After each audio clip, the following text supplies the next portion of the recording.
We've reached the fourth and final part of the Mirror Dungeon solo guide series. This one will focus more on how the game operates and how to make it work in our favor. Basically, most of my miscellaneous tips and tricks regarding targeting, resistances and even fusion, because yes, I finally started fusing in my runs, and since I've taken long enough for extreme mode to come out, I'll also be touching on that.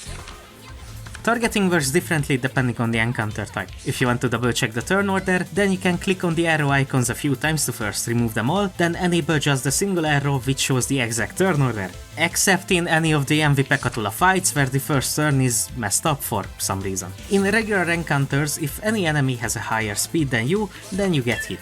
You can only intercept this attack with a clashable defensive skill, but otherwise they will hit you before you can act. By they, I mean every single enemy with a faster speed. No, unfortunately you can just simply evade or guard, as it will only go out against the slowest enemy. If your current speed is the same as an enemy's, then it's a 50-50 who's going to attack first, and if you're faster than everyone, then you are going to attack the slowest enemy and their skill slots first, before moving on to the second slowest enemy and repeating this until you run out of skill slots. However, in regular encounters, clashing has a higher priority, so if the slowest enemy got staggered and you'd make an unopposed attack, or they'd use a non-clashable defensive skill against your attack, you will delay attacking them until all of your clashes are done before returning to hitting them. In focused encounters, targeting is even more dumb. If you are fighting a single enemy, we can ignore speed and instead focus on the enemy's body parts. To be more precise, we need to focus on where they're positioned in the enemy skill bar. The order you'll be attacked in is right to left from the body parts and then left to right from the skills within the body parts.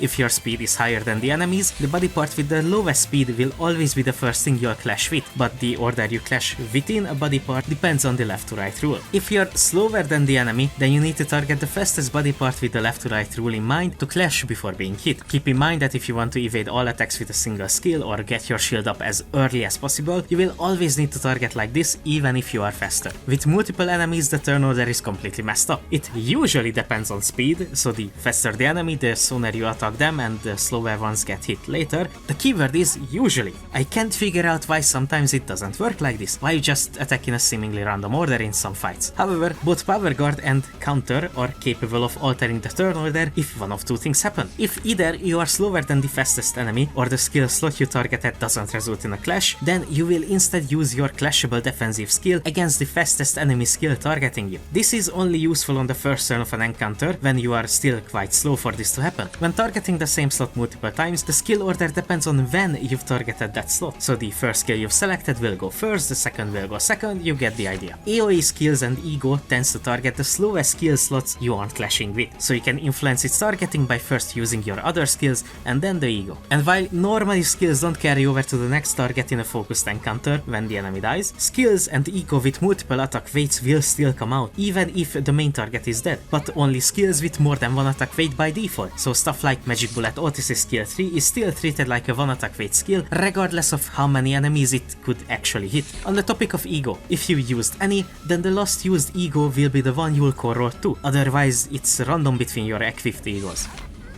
If your ID has either an evade or a regular guard as their defensive skill, there are a few tricks you can use. Let's say you're unsure about winning a clash in a focused encounter. You can slot a defensive under the clash and it will activate if you lose the clash. You can even do this to unbreakable coins if you win the clash to defend against the cracked coins. Both are useful in later throws, especially in extreme. Essentially what I said about regular encounters is a lie, and there is a way to evade the majority of the attacks in a turn. Once it's at least the second turn and you can use 2 skill slots against an opponent with at least 2 skill slots. If they're low on HP and you can kill them in just a single skill, you can then slot in an evade or a guard against the second skill slot, and after killing the enemy, you will use your defense against the next unopposed attack you take. And while a guard just gives you some shield that may or may not hold, a successful evade will roll over and keep on evading all other attacks as well, as long as you don't hit the 5%.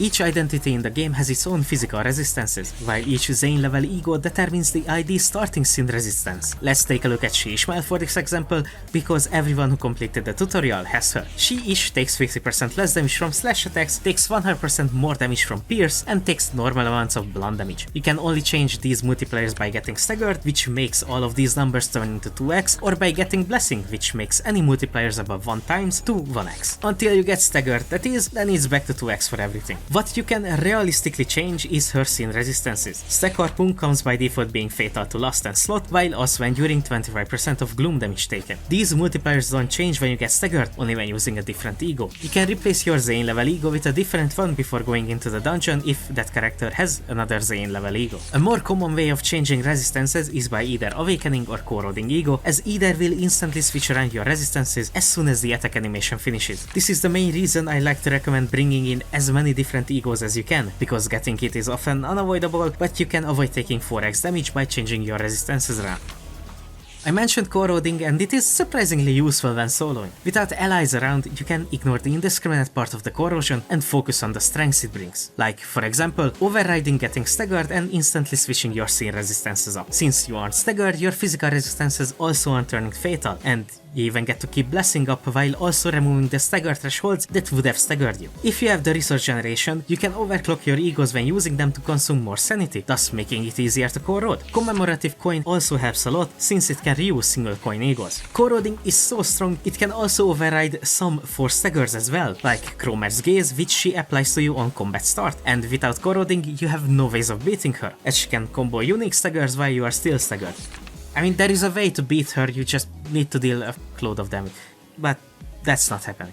Also, you can clash with the corrosion, further reducing the damage you would take. Learning to corrode on demand is a really useful skill to have when soloing, even better if you know how to control which ego to corrode to, which you should, since I've already talked about targeting. Honglu's Tears of the Tarnished Blood kills him only after the end comes out, and since Flower Bearing Wedge does not let his HP drop below 1 until the end comes out, we can also, by using Dimension Shredder or the Lord of Soda ID, ignore every instance of damage and just ride the immortality through unopposed attacks until the end finally comes out and still live via other resurrects. Sinclair also has a similar effect called Denial, which prevents him from going below 1 HP until turn end. However, to keep him alive, you'll need a gift that lets him cheat death, such as Badge or Unhatched Embers. On the topic of Tarnished Blood, Honglu is an ID you can stack 3 more revives on, as his passive negates death once, also negates death once from his WoW ego, Tears of the Tarnished Blood, and then Dimension Shredder's passive gives another revive. Shredder also works on the other Honglus as well, but it's funnier with Kongler as you can then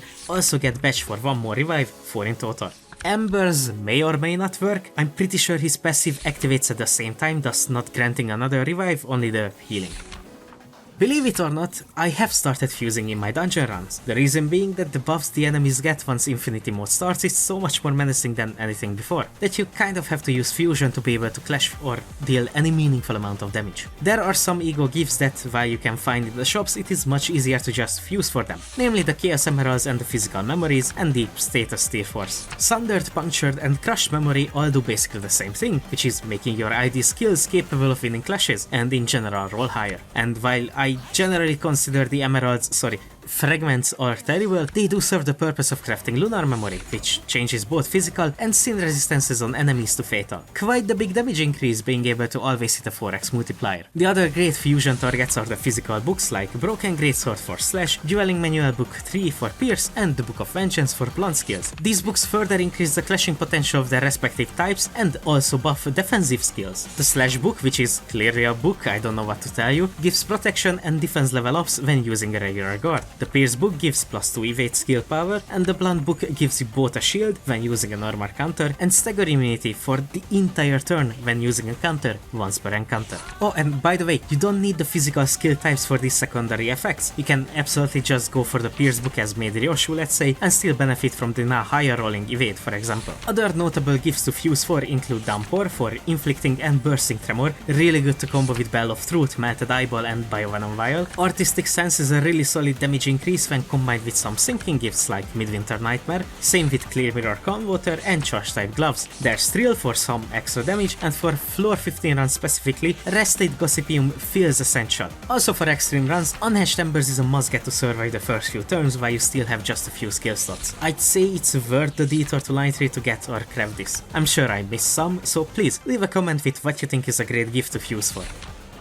Honestly, I don't like saying this, but Extreme mode kind of changes everything. Floors 1 through 5 are kind of brainless now. 6 through 10 are easy if you fuse yourself some stuff that helps you clash better, you don't really need much to beat floor 10. Floor 15 on the other hand is a completely different beast that requires you to either be extremely lucky with secret fights to be able to clash and just simply win, or you'll need to get as many ego gifts that either boost your defense, damage and offense level, or reduces the same for the enemy, and even then you'll feel like you're just another victim of the ball crushing machine. Everything you do before floor 11 should be in preparation for what's to come. The single biggest piece of advice that I can give for extreme runs is to bring an evade. You can kind of ignore getting hit if you can just evade, and because evade is a non-clashable defensive skill, all the offense level ups the enemy gets disappears along with the clash power-ups. Base, final and coin power will still mess you up though. Both emergency investigator badge and unhedged embers are a must get. Embers doesn't let your health fall below 1 for the entire turn once per encounter. You can then use first aid kit, painkillers and other healing gifts to get back in the fight with no more stagger thresholds. Once you die for the second time, badge is there to save you by instantly healing 80% of your ID's max HP. Since we are now using embers, manner shape music box is now also worth going for, because unlike badge, embers doesn't recover you from stagger after the revive. I can't say much about the secret bosses, it's random if they even show up, and losing to them means nothing as the run still continues on. If you can beat them, you will get the best gift for your runs, as extra coin power scales incredibly well. As for the optional adversities, you can kinda ignore the cost increasing one by buying everything or almost everything you need before reaching extreme, and then mostly by fusing from then on, only buying stuff you really can't get elsewhere. Ego interference 1 and 2 can be kind of countered by grabbing as many resource generators as possible, also by diversifying your ego usage, cause while Yearning Mirkala is the best ego Dawn has access to, you'll just run out of lust incredibly fast by not using the others. Running with egos that use different resources is a good way to not be broke. On the topic of ego, Grey Coat suddenly rose to be the best healing gift in the game, as unlike the previous floors, you do kinda need a full health heal you get from AoE attacks. SP Fatigue 1 and 2 are just annoying, they make the run more reset heavy if you're relying on evades, and they just in general suck. Tremor Barrier makes nuking near impossible, it turns the fights from dealing the most damage in the shortest time frame into fights where you need to bulk up to progress, as it can also remove the only stagger threshold some enemies have, along with the 2 rest turns you get from staggering them. The other adversities aren't that bad, but honestly, maybe save yourself from the pain and don't do max adversity runs, especially on squishier IDs. The adversities and honestly even extreme mode itself are just